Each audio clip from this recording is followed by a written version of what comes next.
तो क्या बात कर रहे थे हम, ये वो पेशेंट है who got a tumour in the abdomen and 3 times laparotomy has been done and now there is a stoma बना हुआ है और हमने स्टोमा को रिवर्स करना है। तो क्या क्या चीजें हमें पता होनी चाहिए स्टोमा रिवर्स करने से पहले? जी बेटा। जिसके लिए हमने इंडिकेशन थी और नंबर 1, स्टोमा जिस वजह से बनाया था आया कि वो इंडिकेशन खत्म हो गई। फर्ज किया टीबी थी तो टीबी का इलाज कर दिया, टाइफाइड था तो टाइफाइड का इलाज कर दिया, या कोई और वजह थी वो तो नहीं है। Good, okay.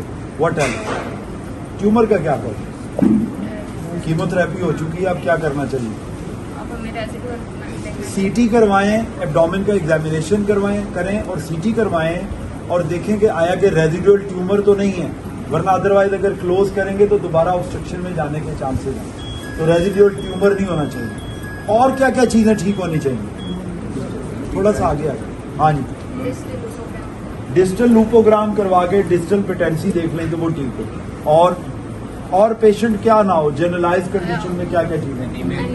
अनीमिक ना हो। एनीमिया कितना होना चाहिए? एचबी तकरीबन कम से कम 10 होना चाहिए। और ये कैक्सिया ना हो पेशेंट को। चाइल्ड स्कोरिंग कर लें। चाइल्ड स्कोरिंग पे पता चलता है कि this patient has got a more chances of infection. According to the Child scoring the patient must not be depleted for the nutrition. Okay, good. What else? Albumin level कितना होना चाहिए?